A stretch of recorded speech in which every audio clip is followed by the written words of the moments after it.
of the robber barons, going right through American history back to the colonial era. Oh, I just turned on record. I'm sorry I didn't say it before, but I'm recording. Yes. Okay. We need to understand that what we're doing now, even not, the coronavirus notwithstanding, is it returning to the norm, which is the top 1% controlling everything. Yes. It's a self-delusion to think that we have a popular democracy. You could just look at the way our Constitution was written.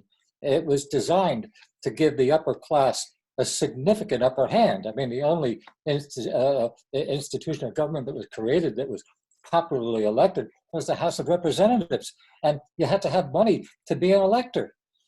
That's how we began. We've evolved toward something closer to a popular democracy, but we're far from there. And the risk that we're facing right now is that we're going back to the oligarchy that we always were. So Hugh, what's our access to creating a new paradigm? Well, we have a huge divisions in this country. I think our greater, the fear that I have is this country could break apart. We have ethnic divisions, racial divisions, sectional divisions, religious divisions, and these divisions are creating tremendous rage, tremendous anger. This kid that was killed in Georgia because a bunch of white people decided that there was a nigger running through their neighborhood, and they were going to stop him and question him, and that kid didn't submit to their questions, and so they shot him. There's enormous rage in this country, and I think it's going to explode. And so I don't think it's a question of how we move toward a new paradigm.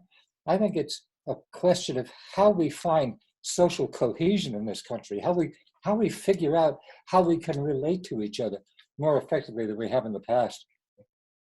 Well, I would hold that if you don't get another paradigm, you're going to get more of the same. And we're very familiar with what the same is. Yeah. Everybody here is very articulate. So what's always been going on, yeah, that we're not returning to normal. We're just as normal as ever. Yeah. Do you think I'm getting up in your faces and I'm asking you what our access is to a new paradigm, because I say that human beings create them. My guess is it's already been created. It's already in existence. It's already up and running, and it just hasn't caught traction yet. Where is it up and running, Rob? Where do you see that, Rob? I'm just saying that some group of people is doing something right, and it ranked choice voting. It may just be just a microscopic area, in a macroscopic situation, but there's a lot of good stuff happening, and it's not just a question of how do we make the paradigm, but how do we activate it. I think it's the activation that's the important part. I mean, there's no paradigm there if it's not activated. Well, yeah, there's a paradigm if 3 people are doing it, And I'm just saying that we need to look at what's being done. If 4 Arrows was here, he'd be talking about indigenous thinking and approaches, and I think that there's a lot of answers there. I'm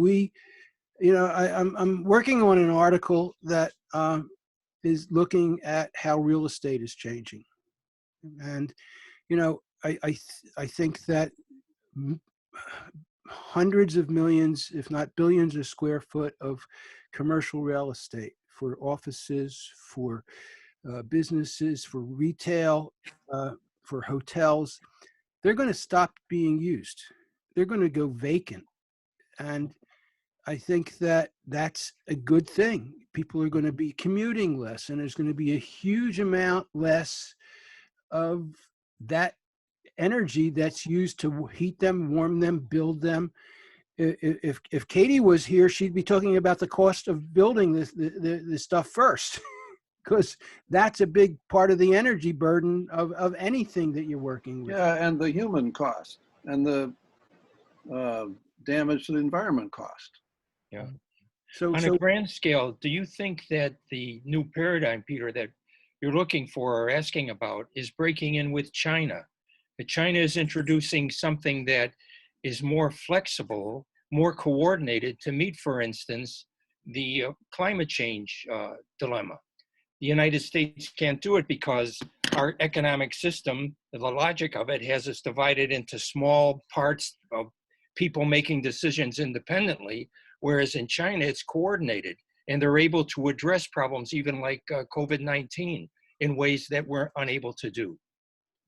It's interesting that you talk about a paradigm as if it was a way of coordinating. In a way it is, if you talk about the economic logic, that is a paradigm in that we live in it as if it was reality. We live in it as if it was the laws of nature. Yeah. And all it is that somebody made up this idea that you couldn't have any food if you didn't work for somebody else and make them money. You know, so decisions aren't made by people independently. They're made in the context of if you don't work, you don't eat. Mm-hmm. and you know, They're there made in are, the context of if investors can't be convinced that there's going to be profit in something, that something isn't going to happen. Now, how are you going to start this economy up again using the same bankrupt logic when nobody thinks they're going to make any money? And they're not going to make any money because there's not enough work for workers.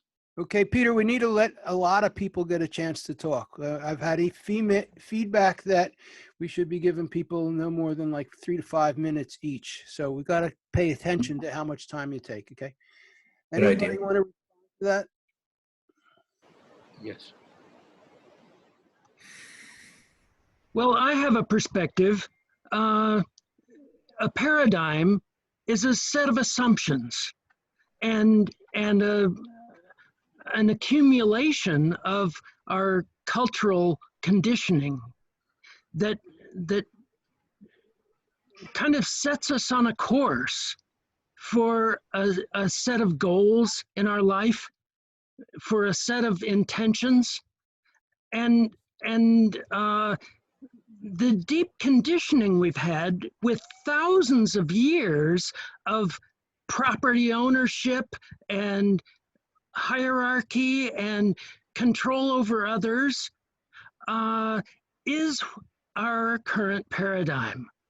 And to initiate a fresh paradigm, it's not going to come from the top down. We're not going to fight a war that's going to conquer the old paradigm. It's got to come from the root, from our personal, individual grounding with life itself. You mean we need a bottom-up revolution? Now you're talking. I'll go with that. No, I mean, what you're saying, you know, what I believe is civilization brought us the situation that we have. Civilization created a top-down culture and a top-down world where there was hierarchy and centralization. And, you know, if you're going to create a paradigm, you want to know what you want to be in it. So that's a good place to start. What do you want in it and what don't you want in it? What you want in it is life first. Let's have life. Let's have a vital, dynamic life that includes trees and birds and worms, fish and maybe dinosaurs. I don't know. Maybe even viruses? Well, Maybe certainly the viruses. virus, we Yeah. can't deny that. We have to include that. This occurred to me. It's off the wall a little bit, but one of these days, if we have electron microscopes around, we're going to have electron microscope glasses. We'll be able to see coronaviruses and kill them. I mean, something like that, anyway. Will we also No. see, through those same glasses, will we see asteroids and, and galaxies? With global warming and all the degradation. I have to turn them around the other way. Keep in mind, There you go. you can participate in the We're going to conversation. have different senses. I mean, science is just moving if we don't destroy ourselves first. Well, we're in the process of doing that with global Yeah, warming. yeah, and exactly. And all the Donald Trump. environmental degradation that we're doing. There's going to be more diseases coming. Well, and with the change of paradigm, we've got to awaken to the reality that there are more dimensions than we can see, and we have the potential for developing senses that will be aware of those dimensions, those signals that are coming at us. We know that there are radio signals and microwaves and cosmic rays and whatnot, that and radiations of all sorts that we don't have senses for. So that's an indication that there are dimensions that our senses are not tuned to. And I believe that we have potential for awakening senses that will be sensitive to the intuitive states, or the feeling states, or the telecommunications, the telepathic states, or whatever, that will enable us to survive into a new paradigm, a new set of awarenesses that are more inclusive. Our focus on 3D is running to an end because there are dimensions that don't all support that top-down duality, us against them. All right, we got to keep letting other people talk now. I'm done. I'd like to underscore Rob's question of what do we want to leave in? What do we want to leave out? What do we want to see? I mean, are we talking about a constitutional overhaul? Are we talking about a total restructuring? And I agree with Mike, we're in collapse. And, you know, the people are not in a position organized enough. Well, what do we got? 11 people, maybe there's another 1,000 having conversations like this right now, and everybody else is watching whatever's on YouTube. Prime time. So, I mean, what can we strategize to come up with what, you know, what's our platform? What are our 10 demands? I mean, John Rachel had an article this week of articulating the demands, but then how do we strategize to affect those demands? And I was really hoping when I joined this forum that we could use this as a way to develop this, and then we each take it out into our own communities. Well, go for it. I think Liam What has was your a good vision, point. and how would you like to see that happen? Sounds like a good idea.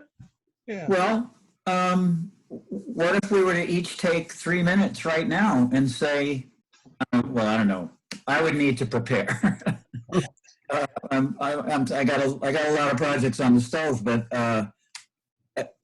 I've seen op-ed news, and I went back through the files trying to find this. Somebody put up 12 criteria that make absolute sense. And just this past week, John Rachel put up one that had, I don't know, 7 or 8 life-enhancing, Jim, as you said, life-supporting, life-enhancing demands. And there's, what's this? There's a new global initiative that that we tried to sign on to, and then the sign-on link wasn't working. Is anybody with me on this? Yeah, I know what you're talking about. So Yes, they corrected the link. they corrected the link. So I guess, so just to simplify it, what's our platform, and then what's our strategy to get it. It's broad and complex, and there are hidden dimensions. There's the deep state, and who the hell are they? And aren't they like 10 steps ahead of us anyway? We have to all agree on this. We have to come up with something that not just we agree on.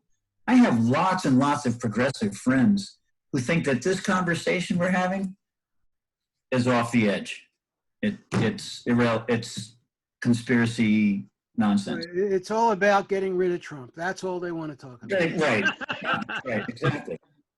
What do you think of the governor of Michigan? What guts she has. My God, I'm so impressed. I'm so amazed she's standing up to these monsters. These people are going to vote for Trump even if they're bankrupt and begging on the streets. And yeah, I just had to inject that. I'm sorry. I was just so amazed by her bravery. But we can let us continue with our 10 steps. So what if we each come next week with what we think, with a platform? What would we really like Bernie to have said?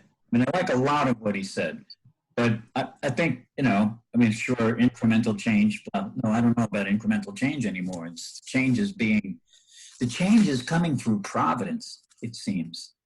It's just change is not going to happen incrementally. Change is going to happen overnight. It's chaos theory. It's not linear mathematics. I agree. Chaos theory, you have emergent processes that suddenly well up and they cycle explosively, and that's the way things are from then on. And that's why it's not going to be incremental. It's not going to be 50% plus one. It's going to be an explosion. And the coronavirus creates an incredible opportunity for chaos to step in and do that. Yes. But but we got to have these conversations. What do we want? What do we want? What do we want? What do we want? Why don't we start there? What do we want? I suggest that I would go along with Ian's suggestion that we all write up something for next week. We write up like 2 paragraphs at most. But why don't I, on Friday, I'll put up an open thread for that. Good idea. Hey, Yeah. Okay. that's great. Because we each have the idea that what we think is absolutely the right and best thing. And so we want ours to be in control of everybody else. Think about it for a minute. We're right. What can I say? We're right. Well, that's the advantage of Rob putting it up. Paradigm for you. Yeah. If Rob puts it up beforehand, we can see what each of us are thinking. I think that would be helpful. Hey, this is Ken. Isn't that kind of what we do on this website all the time? Yeah. But it'll be the first time that we've actually done one specifically aimed for the conversation. Right. Yes, let's do that. I like that. Cool. Good idea. Cool. So if I understand this is not, what's your answer to my question? What's our About the new access to a new paradigm? Yeah. Oh, What's our access to a new paradigm? Well, It's a different question. Is that right? I think it's saying the same thing, Peter. No, I'm not. Huh? No, I'm not. Nature is imposing on us a new paradigm. Nature isn't going to allow us to keep on the way we're going. Nature is getting tired of humans exploiting all the rest of the resources, and nature is having her say. And the coronavirus is, it's not the beginning of her pushing back, but it's certainly a big show of force. The split between the haves and the have-nots started when civilization started with the invention of agriculture. That's when excess production became available, so that some people could hoard the excess production and start subjugating other people under their command. And giving police power and soldier power to protect all of that. Absolutely, yeah. Well, but you're talking about the virus. I got to tell a little story. and this comes from a book from Derek, what's his last name? He writes about ecology. Derek, you guys will help me. It'll come to me. He asked the question of who invented penicillin. You know, and the first answer is Pasteur. And then they said, well, but you know, hundreds of years before that, Arab stable hands would use it for rashes or sores on horses. But the real answer is the molds that produce the penicillin. Yeah. Right. Yeah. It was discovered by accident, actually. He just observed it. And Well, it was created by the molds. yeah, exactly. Yes. The mold was doing it in the petri dish, and he happened to observe it and said, hey, it's killing the bacteria. So there's an example It's in World War II. the arising of another paradigm. Mhm. When this guy named Fleming found his lunch was moldy. Yeah. You know, and the mold was killing off these bacteria. And that changed reality for human beings in a big, big way, right? I mean, because a lot of people didn't die who would have died after that, right? So that's an example of a paradigm shift. It's not necessarily one that somebody said, let's have a new paradigm, but it's somebody that was thinking outside of that box. And Outside thanks of for the correcting box. me. It was Fleming, Don, and Peter. That was not Pasteur. Well, whoever it was, once they opened their mouth and put a name to it and said what it was doing, life changed for humanity across the world. It wasn't going back, right? That's what I'm talking about with a paradigm. And that's one access to a paradigm is discovery. But like I said, there are tens of thousands of cultures that do things in different ways. For example, there are cultures that have gift economies where there is no capitalism at all. And we have to look to them. You know, I always loved that Star Trek movie where they had to go back in the past to find whales because an alien visitor came to send messages to whales, and they had to get the whales to understand it. And, you know, I think that we have the answers. You know, I'll say again, if Four Arrows was here, he advocates for indigenous wisdom, and I'm a big believer in that. I think we have the answers. What we have to do is go back, look at what humanity has done successfully, and then put it together in a package and say, hey, this is what we want. Isn't this what you want? And then we have to So you need to find the rotting sandwich on your windowsill, you're saying. May I say something here? Sure.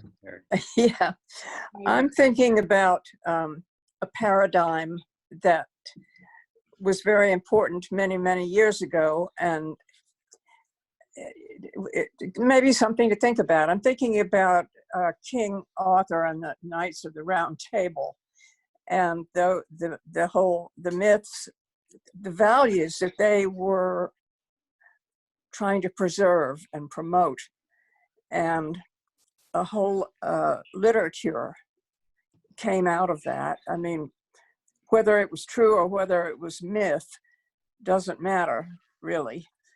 The fact is that Mallory and other people have written it. It preserved an ethos at a time when, it was called the Dark Ages, because there was no prevailing ethos of morality and service and so forth at that time. And I think I like the idea of writing up our ideas for what we would like to see happen, what we would like to see as part of this paradigm, and building on that. even building stories, and circulating them. There has to be some way to circulate these ideas. And I think that the paradigm that Rob is referring to, I assume, is what he's beautifully elaborate and extensively elaborated in his book. Yeah. But it can certainly be added to in numerous ways. New ethic, new aesthetic, new power relations. For example, I'm writing this article about real estate, and what it's made me realize is that somehow we've got to start equating too much use of space, just like we look at use of like a gas guzzler. Buildings use up an incredible amount of energy, and we've got to start looking at those uses of energy in a way that is that it's unacceptable, that it's inappropriate, that it's selfish. Right now we celebrate billionaires. We think they're brilliant because they made a lot of money. And we've got to start looking at them as hoarders who have mental disorders, who are most likely psychopathic or certainly narcissistic. And we've got to start reframing what is success in this world. Yes, Rob. I want to call attention to Yes, the Rob. fact that Meredith has put her finger on another access to paradigm when you talked about mythology and so forth. Rob, don't you think that the use of space, though, is going to be changed by the need for social distancing in the workplace, in restaurants, in schools? They're going to probably have to build a lot of new. They're going to have to build a lot of new buildings and a lot of new spaces, because all these old spaces with all these walls and columns make it difficult to maintain the distance, and they're going to need that. And it could be something that's required and necessary for a long time to come, maybe for the future that we know. That's a very good point, Rob, and I agree with you that buildings need to be redesigned, restructured, designed for the passive solar heating and whatnot, and for efficiency, energy efficiency. But governments and corporations use a whole lot more energy than buildings do. Our paradigm has to invert that. Well, we've got to look at corporations are looking at their use of space. They're looking at all these workers who are doing just fine working at home, and like Twitter just announced, Jack Dorsey, the head of Twitter and Square, just announced that he's going to let all the people who have worked at home, who want to keep working at home, they're going to be allowed to keep working at home. And that means they're going to shut down. They're going to have vacant space. They're going to need to use less space. So corporations, I think, are going to go through this major process of using a lot less space, which I think is great. I think it could either just go back to nature, or it'll make it so that more people can afford to have living space, residential space. Less driving, absolutely, Don. That's another part of it, going to and from the space. I've always loved working at home. The space is one thing, and the energy is a much greater thing, because the energy is consumed. The space can exist forever. But the space requires energy to be maintained and used, and to be built. I mean, just accessing the materials and what have you. Building a building requires a huge amount of energy before anybody walks in the door. And then you need a lot of energy to keep it going, to heat it, to cool it, to maintain it. What are you going to do with the service jobs that'll be lost? Well, change does that. Yeah. Like there's a new job that I'm seeing everywhere. Somebody who stands in front of a store and manages the line of people waiting to get in. What do you call that job? That's a new A job. bouncer. I guess it is a bouncer, yeah, for a grocery store. But they're everywhere. And then there's another person, there's two people. There's the executive bouncer who just says, okay, your turn. And then there's the grunt who has to clean off all the carts. You know, no matter what direction we go in, there will be unanticipated consequences that we're going to have to deal with. Yes, no question about it. One more thing. Maybe one of you economists can tell me if this is the right term, but I'm thinking about the tragedy of the commons, which is one of the things that keeps people buying big gas guzzling SUVs, even though they know they shouldn't, because they know that, well, if I just buy a little motorcycle or something and don't use up the gas, that's not going to change all the people around me who are buying these great big.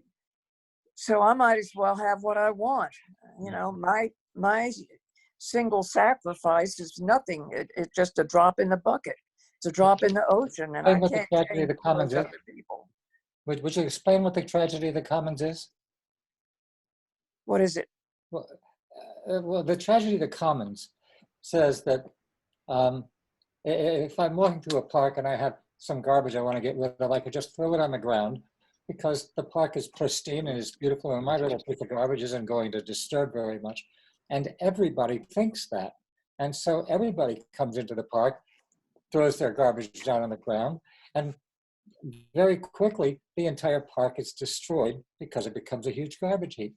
The tragedy of the commons is that we pursue our own individual interest without regard for the general public interest. Right. And the consequence is that we destroy our common heritage, our common space. Another access to paradigm. Which is? Responsibility. And absolutely, and consciousness of the others around you and nature. This consciousness was something that was a core part of being a human being for 99% of human existence. That's right. That was part of the commons, and the tragedy of the commons, which came with civilization, was the exploitation of the commons and of individuals, and the forgetting about who people were and how your individual behavior It came with the rise of towns and commerce. Yeah, It came with capitalism. Let's go. I think the tragedy of the commons was Garrett Hardin's he spun that out in a way that was meant to defeat the rationale for any kind of socialism or communism, forgetting that the commons, the real commons in the Middle Ages, was very well regulated. It wasn't that everybody was in there for himself and was completely irresponsible. There were rules that govern the commons. Commons are good.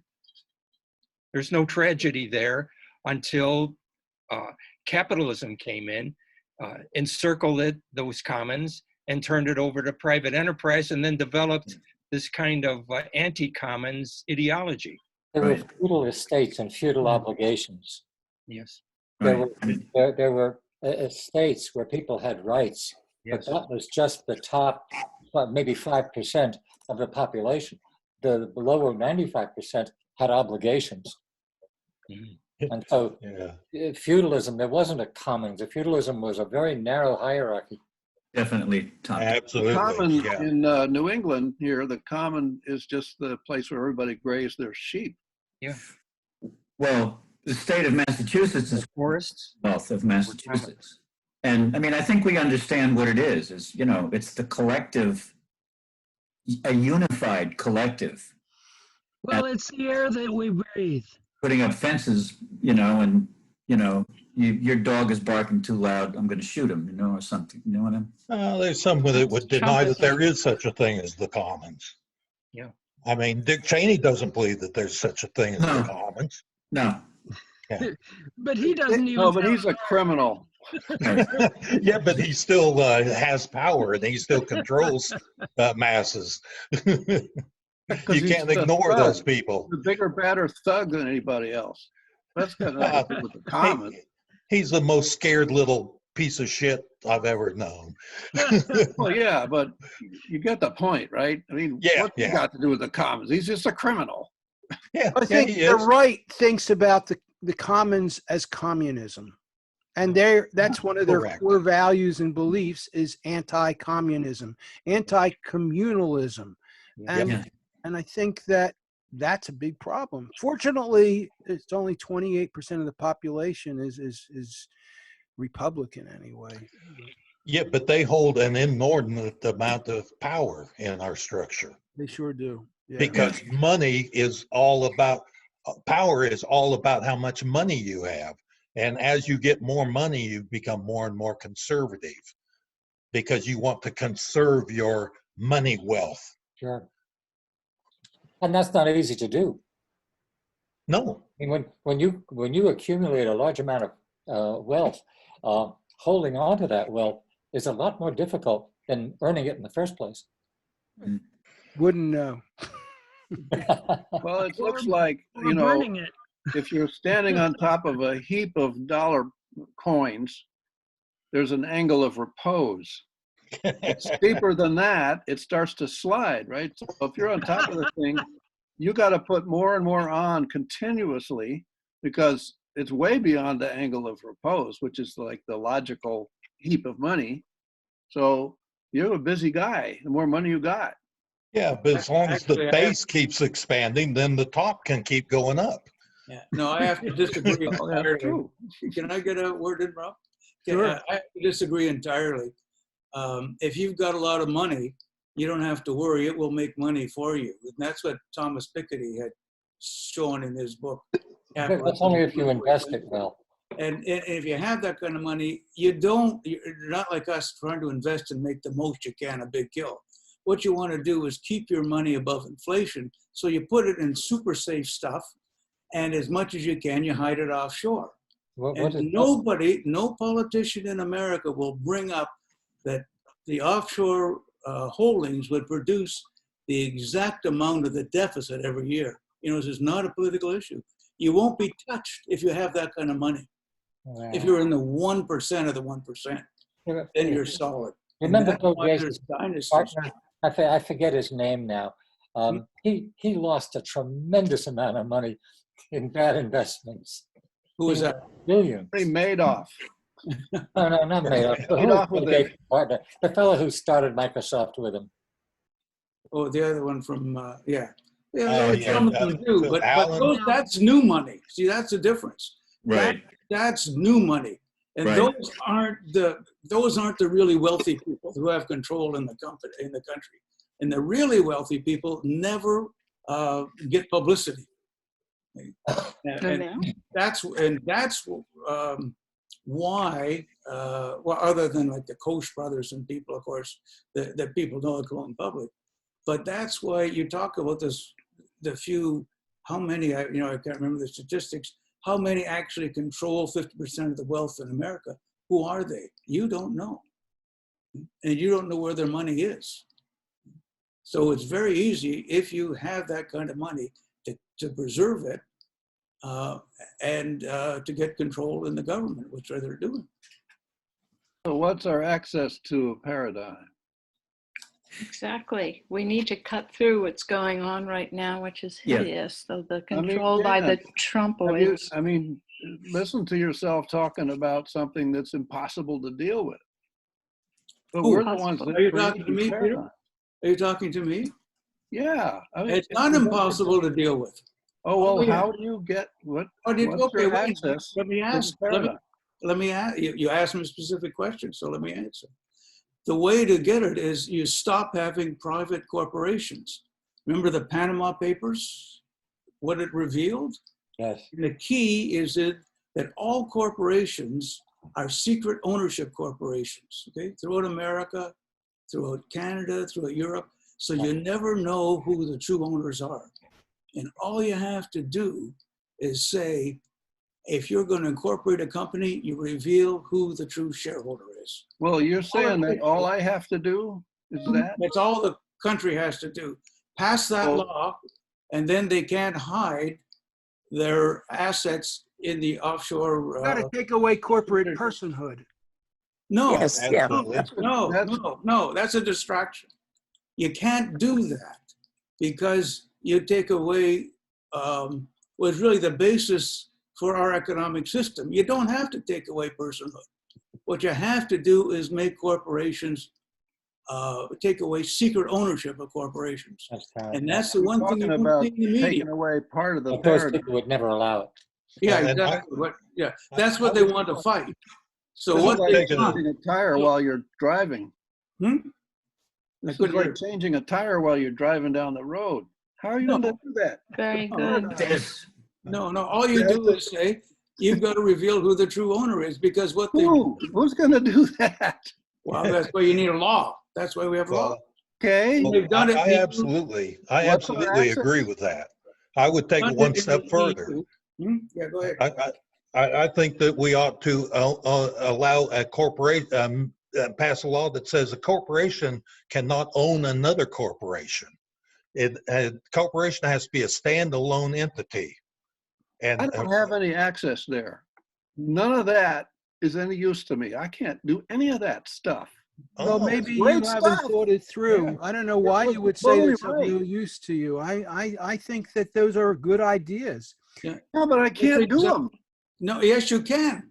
well, You you could can't do do it. it because you believe you can't do it, but yes, you Well, can do No, it. wait a minute. You've done it in the EU and they did it in Canada. So why can't you do it in the US? Because Well, you good. believe you can't, because you think these guys are so wealthy and so powerful. We're hopeless. We're helpless. No. I'm glad to All hear you do saying is that part. understand this. Way That was the too much part that I didn't hear you can't-doism say going on. Sorry, I when can't you hear it. said what you said. Too many talking over, Rob. Shut some of us up. There's way too much can't-doism going on.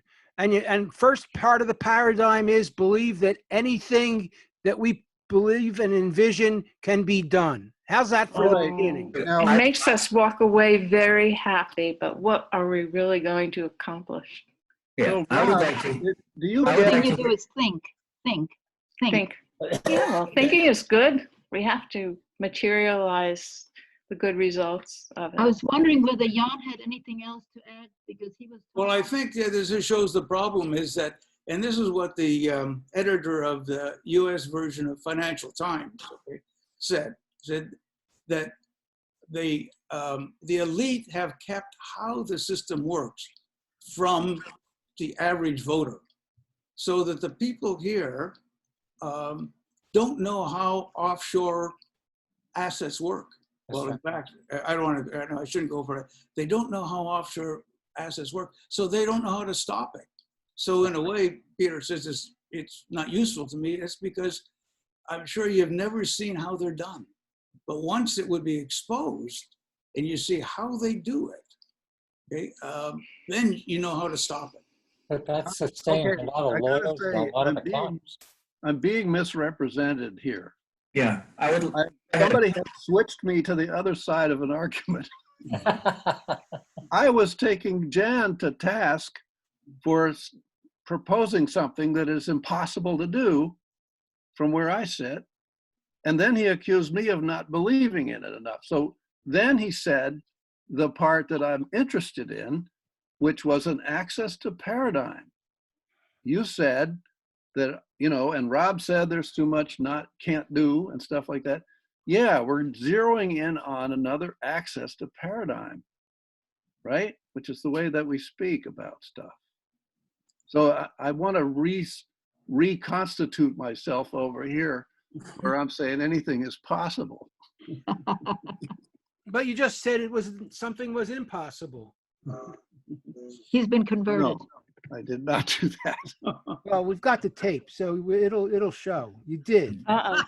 Uh-oh. I'd like to go back just for a second to I said I can't well, do what Jan suggested I do to a corporation. Well, then you won't be in that task group. Meredith, you wanted to add something? yes, I did. Thank you.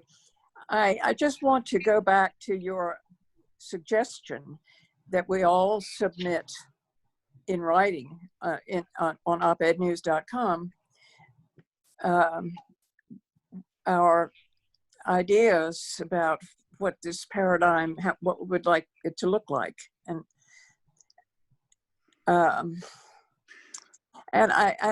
top of that, it makes me think that we're all writers in a way. We are all writers.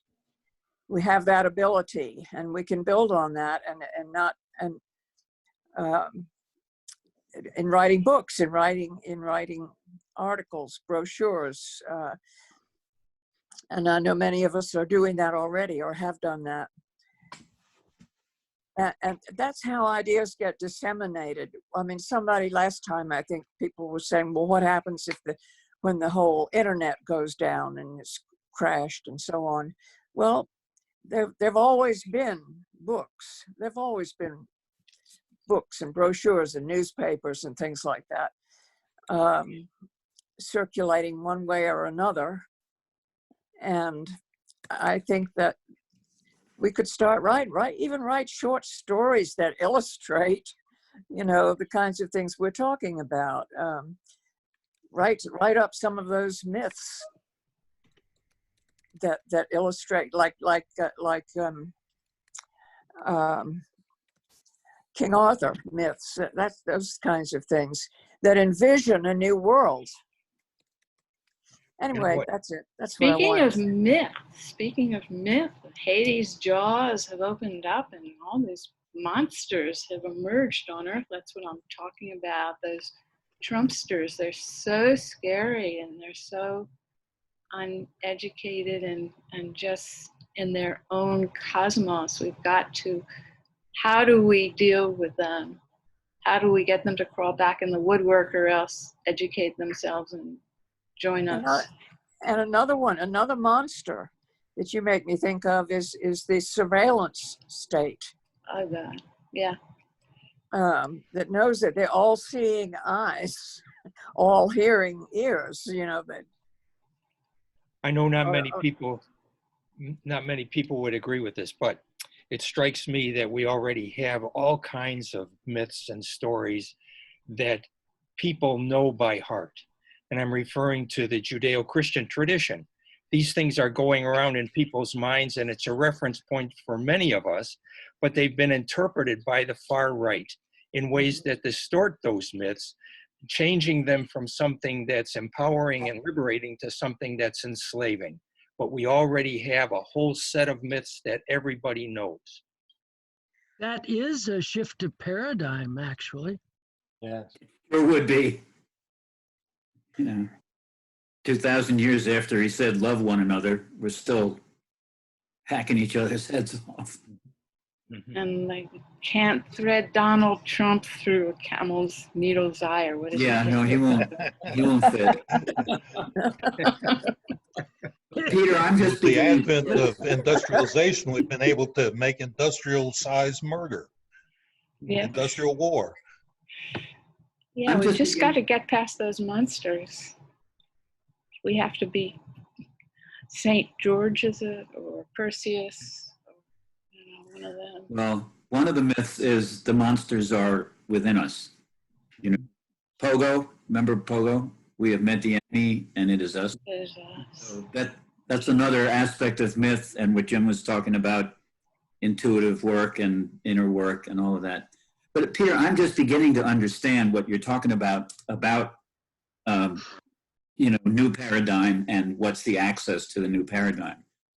Kind of would want you to, if people are going to submit stuff for next week, write that up, whether you think it fits in the way that I expressed it as platform and strategy. I'm going to do two things. I'm going to put together a open thread for the conversation so people can suggest what to talk about in next week's Zoom session. And I think we should also do an open thread based on Peter's questions. And so, Peter, if it's okay with you, I'll work with you on fleshing that out, and we'll do an open thread on the question of the paradigm. I would love to see 16 different versions of their paradigm. It will be my to Peter.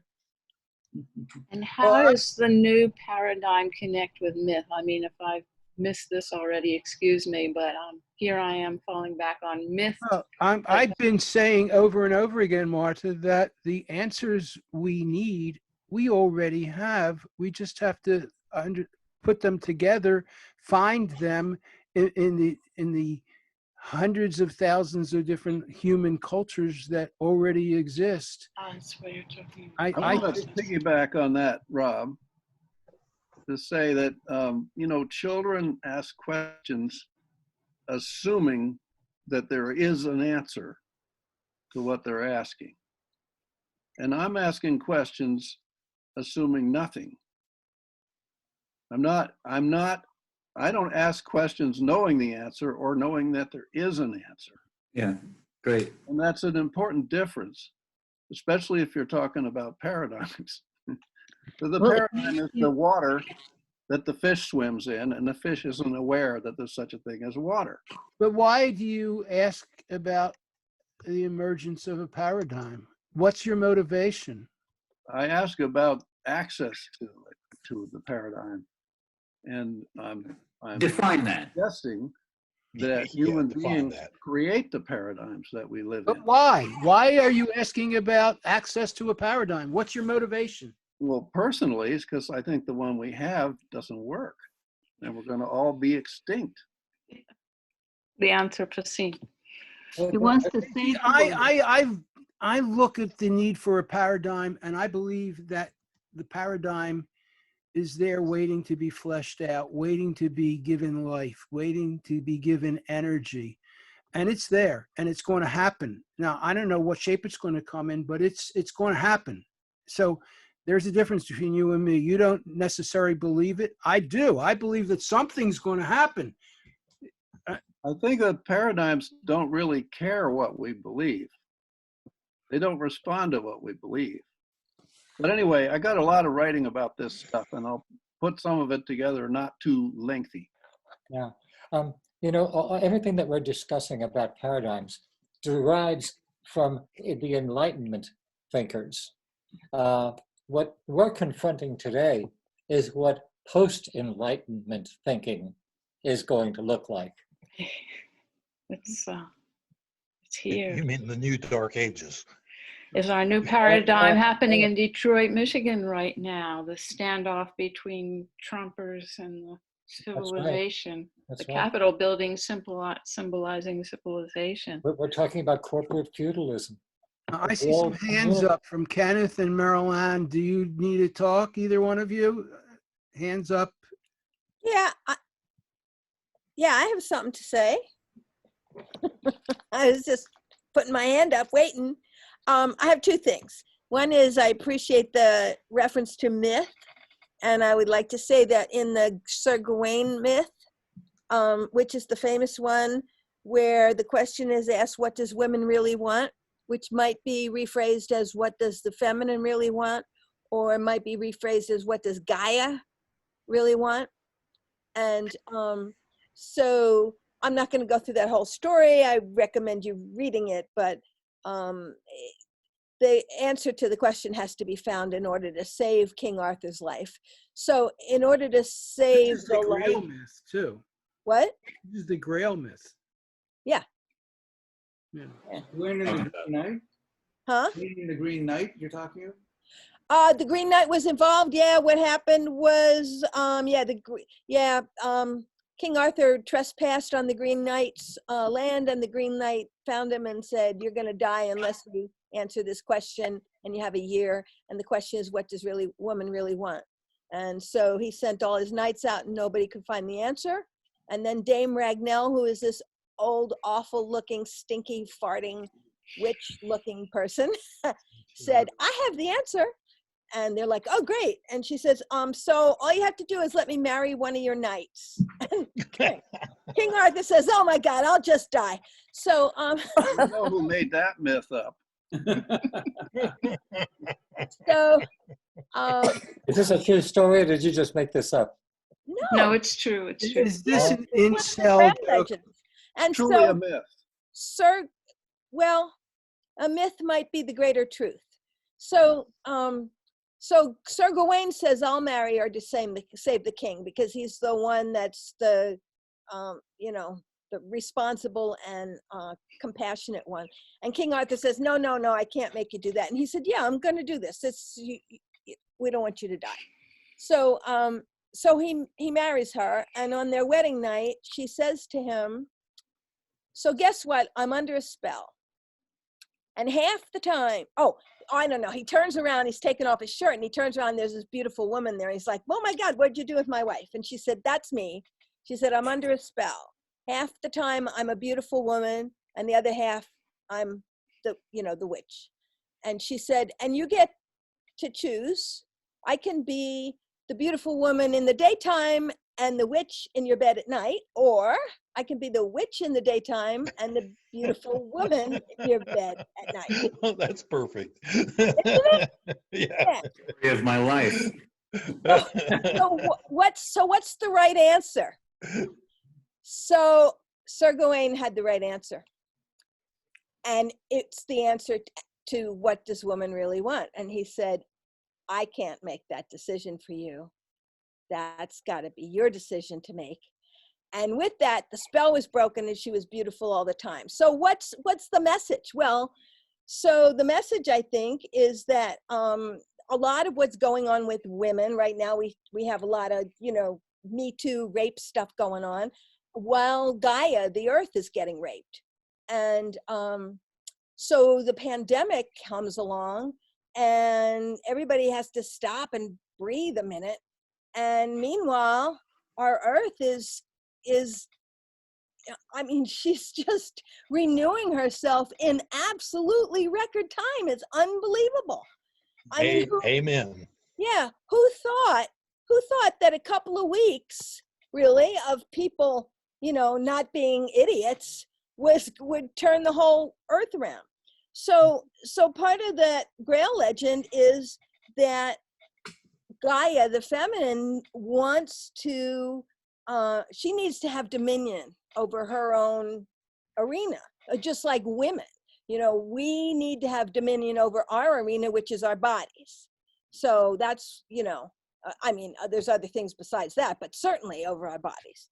And so I think that's part of the lesson that's going on with that, is to understand the rights and responsibilities that go together, and creating balance, because we live in toxic patriarchy. There's no question about that. But toxic patriarchy is not better for men than it is for women. In fact, I contend that it's worse for men than it is for women. As bad as it is for women, women just lose rights and things like that. Men basically lose their souls in toxic patriarchy. We're all in the same sinking boat there. Well, if we get Very some true. balance, you want oars on both sides, right? So that's the thing about the myth. But I did have one little quote to read by Charles Eisenstein. If you guys didn't read The Coronation, Josh put it up, and it's one of the most amazing essays you'll ever read. And it's all about, the coronation is about the coronavirus. There's no accident that it's called coronavirus. I mean, if you look at it as a dream, what would the dream be? If we had a virus is an evolutionary tool, basically. And the corona is being crowned. We're being faced with accepting our crown, which is responsibility as well as power. And so anyway, Charles, this one little quote, and what I'm working on here is this little book. I'm teaching a class on Saturday about the coronavirus, and everybody's going to make a little book in here that has these little quotes in there that are things that help them get through. So it's like a affirmation book that they'll make, so that if they're feeling a little bit stressed out or down with the coronavirus, they can look at this and it'll help them feel better. But here's the quote from Charles Eisenstein. "We are right to stop, stunned at the newness of our situation. Of the 100 paths that radiate out in front of us, some lead in the same direction we've already been headed. Some lead to hell on earth. and some lead to a world more healed and more beautiful than we ever dared believe to be possible. So there's our choice. Which road we're going to take. So Meredith has taken us another step beyond the question of what is our access to paradigm change, because in your speaking, everything you said, you changed my world. You changed what it's like to be.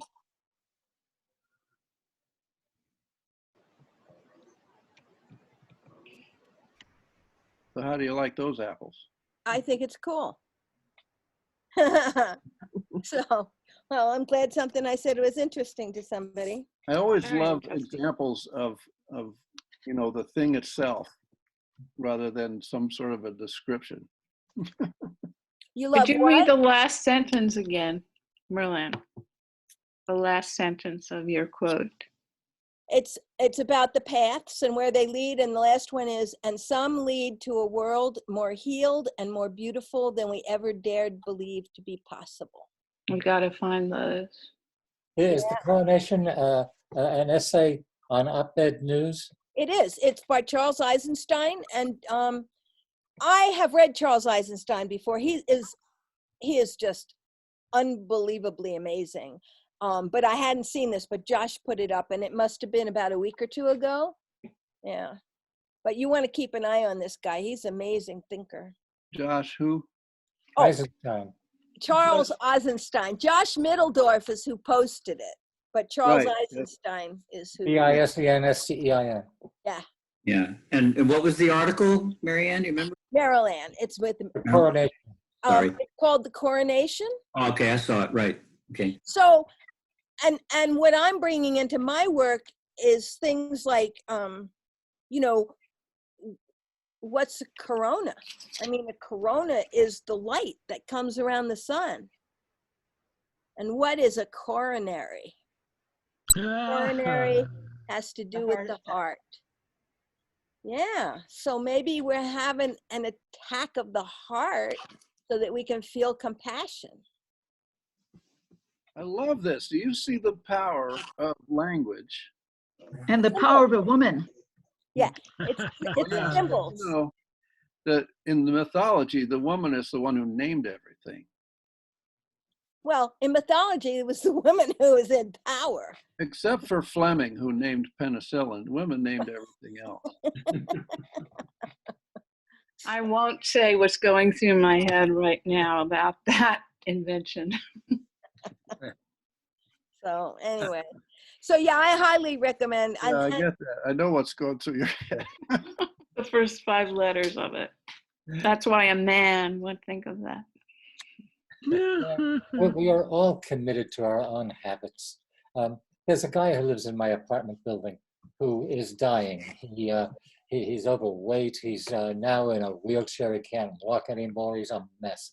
And so I suggested to him that he come to my place and let me show you how I eat. And he said, okay, I'll do that. He says, we'll get together on the day after tomorrow. And he never showed up. And I ran into him in the hallway again, and he looked at me a little bit sheepish, but he just said hello and walked by. Yeah. People don't want to know. Well, you can't change people's relationship with their food. They have to do that. But you can't change people's relationship to anything. You know, their ideas of power, their ideas of equity, their ideas of self-interest, everything.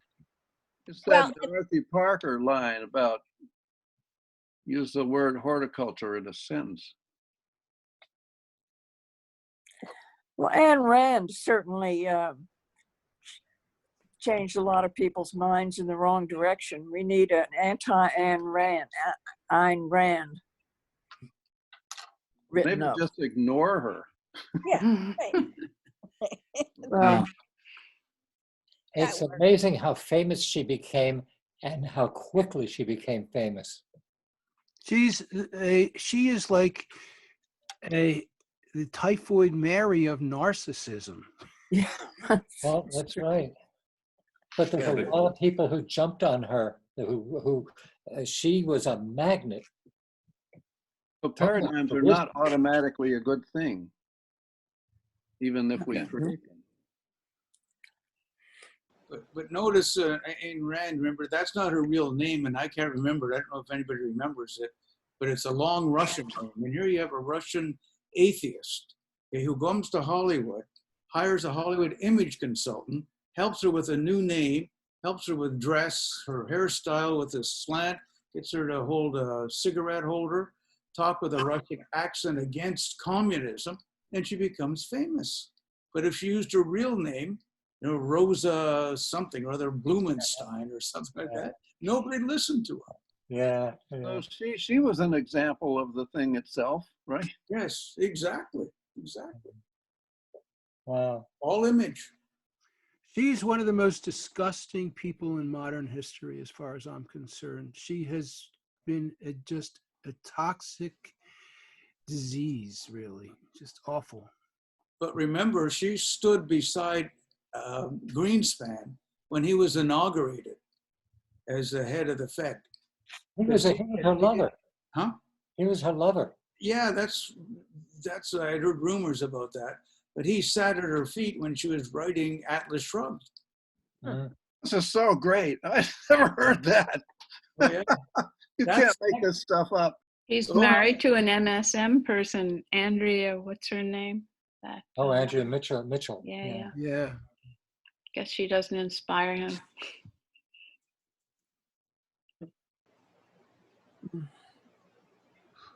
But there was a lot of people, you know, somebody like Ayn Rand doesn't electrify people who don't want to be electrified. And there's a lot of people who believe in that, that isolationism, that libertarian, you know. Narcissistic selfishness. Yeah, well, that's right. Not caring about anybody else. That's right. Objectivism. Yes. That's your word for it. Ken, your hand is up. Do you want to say something? Yeah, I was just going to say, and in the libertarian point of view, selfishness, self-interest is what will bring the good for all of society. And I just can't believe that. But that's what libertarian philosophy says. That's what Aaron Smith said. Mental illness. You have to have the communal sense of self. Just redefine self, and you're there. Yeah, Don, I agree. Libertarian is a euphemism for sociopath. Not far off. Yeah. Now, I did a series of articles, haven't done many recently, but yeah, I believe that psychopaths, sociopaths, and narcissists are a pox upon our culture and our society, and our current culture has enabled them and even encouraged them. I mean, certainly Trump is the epitome of that. And we really need to do something to stop it, to nip it in the bud, and to identify it as a disease. I mean, I've said we've got to identify and label the people who are such, and to protect everybody else from them. I mean, and I really believe that. I mean, think if we don't own it personally, if we don't own it personally as part of our own self, we'll never get past it. Sure, this is a society that we are a part of, and we have allowed this paradigm to exist. Yeah. And it's up to all of us to try to change the narrative. It's worse than that. It's Well, worse than that. So my mind is about like Fox News. I mean, that's what's really so. You know, Trump is going beyond Fox News. You know, he doesn't like them anymore. He wants to start his own news network. OAN. By a millionaire in, I think, San Diego. It's to the right of Fox News, and it's looking like Trump is going to buy in and become a part owner of it. That's nice while he's president. That's great. Is he going to borrow the money from? We're seeing such a deterioration here. I mean, I think there's been a change because it was that every day I woke up and I thought, oh my God, he's really done it this time. He can't go anything beyond this. Yeah. Somebody's going to stop him. But now he's doing these little milquetoast things. And he's saying shit like, if you don't test anybody, there won't be any cases. You know, like if I close my eyes, you won't be able to see me. It's the ostrich with the head in the sand. Drink some Clorox and you'll get all better. It's the Yeah, emperor. and you know, maybe that's what's going on. The guy's coming apart. You know, it's kind of sad. But we're all complicit. There's a lot of people behind this guy who are not stopping him. Exactly. They were back up in Detroit, Don't Michigan let again. friends run the country into the ground, you know. There have been paradigm changes in the past. There was Kant and Hume, there was Copernicus, there was Einstein. Everybody thought differently before Einstein than they thought after Einstein. They thought differently before Copernicus than after Copernicus. You know, we may be at a time when something will happen that will cause us to think differently than we do now. But Hugh, you're referring to scientific paradigm shifts. And I don't think that's what Peter's looking for. Sure, I'll take it. The Antichrist is here. Where's Jesus? It's not somebody else. The Enlightenment was a paradigm shift. People Yeah, thought that I think is more like what we're looking for. How do we do something like that? Well, you know, That's Descartes, what I was asking. say something about Descartes. Cogito ergo sum. Right, that was a Yeah, but- mistake. My concern is that do we have can talk time about it. for developing a paradigm shift? I don't think there's time for that. No, That's like There's I no said, time for anything else. There's no time for a mobilization. I think it's going to happen overnight. I think that when we finally Yeah, it's a give it- transformational thing. we might be moving explode. toward Jeremy Bentham and utilitarianism. You should study what that was about. Jeremy Bentham was a very scary guy. Bentham is an economic term now. What is? Is it really? It's been described, Howard Richards says it's one of the 4 factors of economics. You have production and I can't remember them all, but Bentham is the 4th one. He says, he attributes this to Marx. Huh. Bentham is the word for self-interest. Yes. Okay. Well, And the economy relies on that as a fact of life, like a law of God, that everybody's self-interested. that's right. And it's There's used not a word in there about generosity or love or caring, any of that. Who was the fellow? It's Taylor. Remember Taylor's motion experiments, time and motion experiments? He was trying to figure out how a manufacturing process can be done maximally efficiently. And so he saw people as just the equivalent of machines. And he was trying to, and he studied these people to see how he could regiment their time and their movements so that they could produce maximally efficiently. And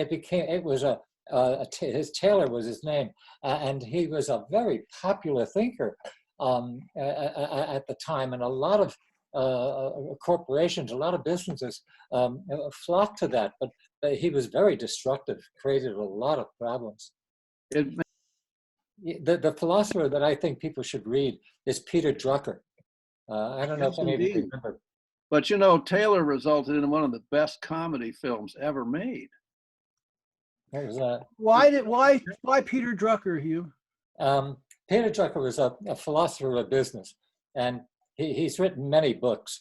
And in my opinion, he was one of the most insightful thinkers about economics and business enterprise that I've ever read. I would recommend reading. Very bottom-up thinker. He influenced, particularly in Japan, giving trust to the employee, and that's why I became aware of him, because a lot of his writing was about spreading around trust and decision making, and not just keeping it at a very top-down level. The managers were going to have to take responsibility and make things work because nobody else had the job. One of the things that Peter Drucker said that I have always remembered, he said the difference between data and information is relevance and purpose. Ooh. And if you can see the relevance and purpose to the data is just a mass of entities, a mass of numbers and massive things. And if you can see relevance and purpose, then that mass of things takes on form. But there could be different perspectives on relevance and purpose. Brilliant. We need to wrap up, but I'm not sure if Four Arrows is able to talk. I see he logged in, but I don't see him there, and I'm not sure if he's around. Are you there, Don? No. And Wayne, how about you? You have anything you want to say? It's a pretty heady stuff for me. I really enjoyed the conversation. I don't think there's much I can really add. I'm struggling basically with trying to get through to a lot of my close friends and relatives some of the realities that are going on. And, you know, we seem to have a sort of a social layering problem. At least I'm having it. I'm having to talk to different people, relatives and friends in different ways. I think all of you probably know exactly what I'm saying, and it's a struggle right now.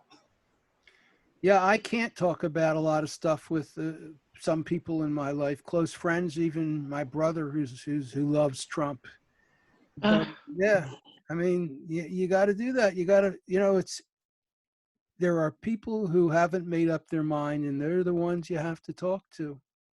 Besides the ones who agree with you, and you can just have fun with that. But if you want to make change happen, you got to find those few who haven't made up their minds. And try not to be antagonistic, and it's sometimes pretty difficult. Yes. And remember that it's not about people being stupid. It really isn't. It is not. I agree 100%. Yeah. Although there are way too many times when I think that, and I got to correct myself.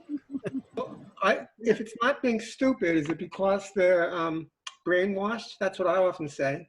They're brainwashed. You know, I read the book about Trump cult, and I interviewed the guy who wrote the book, and that helps me to deal with people who, when I look at them, I go, they're fucking idiots, and they're not. I mean, my brother's a smart guy, but boy, he has somehow gotten himself to a place where he thinks Trump is the best president in modern. Oh my God. So I think that's because everybody's in fear, pretty much. So some of the people. No, I don't think so. I don't think my brother's in fear. Is he like those people up in Detroit, Michigan with the rifles? No, I think he's being careful. I mean, he's not somebody who is like not wearing masks or anything like that. Although I doubt that he's wearing a mask that much. But you know, I have another friend about the virus. He asked me, I said I don't want to get started about Trump. He goes, "Can you tell me one thing that he's done illegally?" And I was like, "Really? No, I'm not going to bother." There are people who like Trump's style. Oh. That scares me because I think Trump will eat Biden alive. Yeah. No, one of the things I notice is when I talk to people, I'm usually talking to some version of them out of the past in my brain. And then when I listen to them, I'm listening to myself talk to myself about what they say. So this makes it really complicated to decide if they're an idiot or not, because I'm not even seeing them. Yeah. And that's just a neurological fact to contend with. Yep. That's the way we process information. I mean, somebody said, you know, the way we communicate with each other is like watching porn. I don't understand that. Well, you have to watch porn to understand it, I guess. People are much more moved by emotion than they are by logic. Yeah. And if you want to move people's perception, you have to touch their emotional core, and then you can change their viewpoint. And that's what Trump has been able to do. He's been able to encourage a different kind of emotional response out of people. That's And what so- Democrats and liberals do. They always, always talk to the intellect. They talk numbers, they talk facts, and That's the because they're not scary. conservatives push the buttons. They push the emotions. They talk about Sure. values, and they're going to. And they're much more effective. Four arrows is Works here. every time. Don.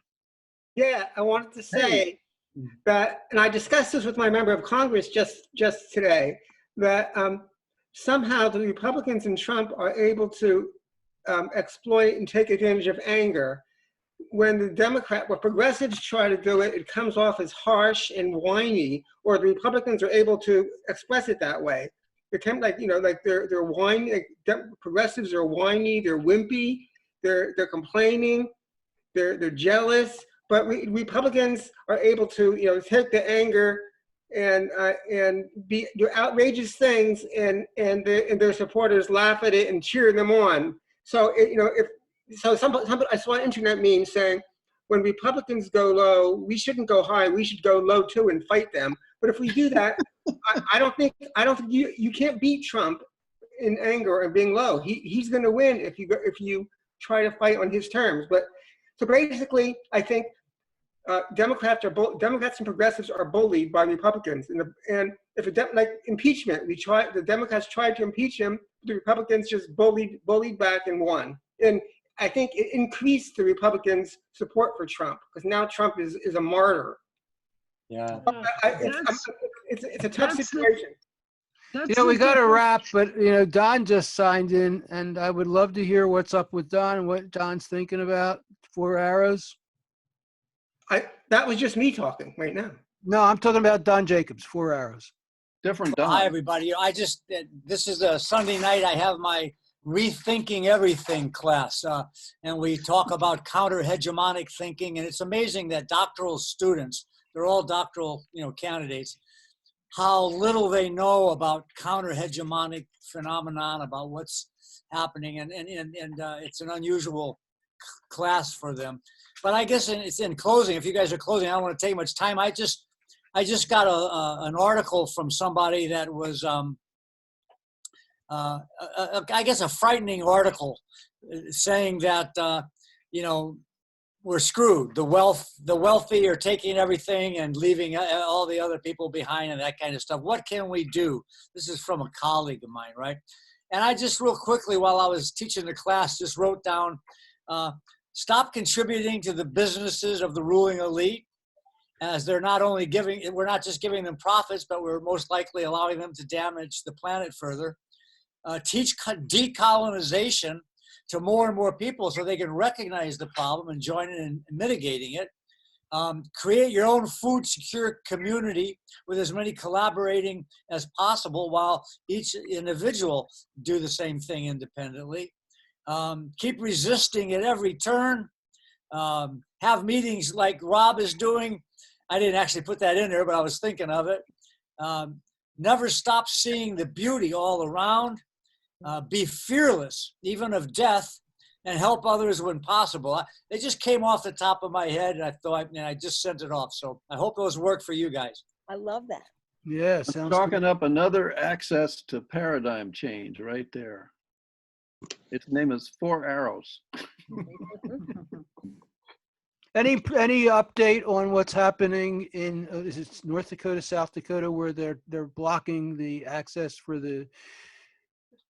Yes, I'm in touch with them pretty regularly, Rob, and we're holding tight, and so far we're kind of calling their bluff, which is very unusual. They haven't sent in the Army and the military yet, and all the people that they did Standing Rock. So I don't know. There's a little bit of political pressure maybe that is making just a week before the governor gave this order to the Lakota, the head of the Lakota Oglala band told her she could not come a step foot on the reservation, citing a treaty, because 3 days before that letter, she signed a a legislative bill without consulting the Indians, saying that protesting would be illegal in South Dakota under certain circumstances. And so they said, you know, you are not allowed on our. So she gave that order with a little vitriol, you know, kind of pushback. Disgusting. Really disgusting. And of course, you guys all know what's happening on the Navajo Nation. It's ranked number 3rd per capita for morbidity and mortality with COVID-19, behind New Jersey and behind New York. And a lot of folks don't understand, you know, why that is. Certainly, we know all the, you know, the African Americans and American Indians are getting hit harder when it hits them because of diabetes and, you know, pre-existing conditions, no health services, no clean water, that kind of stuff. That's happening on all the reservations. But the Navajo Nation is worse than all of them for a different reason. Anybody want to guess what it is? Air pollution. Yes. No water. No, somebody said it, air pollution. Air pollution. Yeah, the air pollution of New York and New Jersey is horrendous. But in 1960, there were over 600 uranium mines that were abandoned on the Navajo Nation. And in 2017, they did a test showing that in 85% of the households, the level is way what the real EPA before Trump used to say. It's like a 50-fold that, right? So this virus, I see it as a being. I see it as a being that's unmasking all the places where the pollution is the worst. And that's where it came from. The place in China is one of the worst polluting places. If we could wake up to that lesson, and if that was our focus right now, maybe we'd have a chance. But I don't see a lot of people waking up to that priority as to what caused this. Mother Nature is. Well, there's you. Mother Nature bats last. You got to keep the conversation going and waking people up. And there's a lot of people who are not good. What about the comedy and the myth that somebody mentioned and then got distracted? Somebody said the greatest comedy. Yeah, about Taylor, about, can you say, Yeah, did you ever see Charlie Chaplin's movie, Modern Times? Oh, yes. Oh, yeah. yeah. That was all about that. Oh. It was a big riff on time and motion studies and efficiency and all that stuff. Oh, with the gears and him running. Yeah. Yeah. I saw that. They hated Chaplin. They expelled him from the country at one point. I mean, that's true. So 4 hours, you can't make it at 8:30 now? You've got a class? Yeah, my class is from 5 to 6:30 California time. So that's from 7 to 8:30 my time. And then we have a post class that's for about 20 minutes. So this is when I came on is about when I can get on. Yeah. So, and other people have asked if there are other times. I mean, we've got people all over the world who want to do this. I heard from somebody from Denmark, and he said it's 2:30 a.m. when we do this in his time. Are there other times that would work for people? Yeah, I used to teach Koreans and got up at 6 in the morning to teach. Hey, let's move it to Dawn's time. We should I'm all be on available Mexico round the time clock. anyway. 24/7. I'm available anytime. Any other days? How about Sunday is good. mornings? Sunday is the best Yeah. for me. But Me you too. you don't run this event for me. Anytime earlier Sunday is good for me. Yeah. We could do it at 6 p.m. Would that be better? What if you Is that- rotated the time on Sunday? Say that again? What if you rotated the time on Sunday? That's We'd all get lost. Yeah. Oh, by the way, the other thing is if you've got the link doesn't change, so you don't have to email me each week. Just Oh, I know. I can use the same link. Yeah, you can use the same link, keeping it the same. All right, so I'm going to figure out about time. It would be nice to be able to let Four Arrows be on and Ramani in Indonesia would like to be on, but he's on a totally different time zone too. He's 12 hours Bob, behind. how do I look you up on Zoom? On What is Zoom? it called? What do you mean on Zoom? Well, if I want to see what get to the link on Zoom, and I go to Zoom, what do I? Oh, you don't go to Zoom. You would.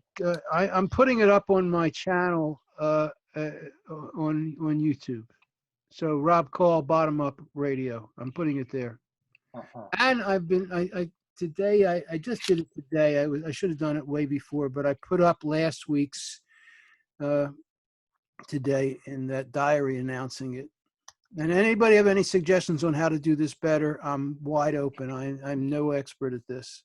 We know what we're going to do next week. We're going to start the new paradigm. Yeah. We're gonna do homework this week. Homework. Think Detroit. We're Let's going to start from there. All reality.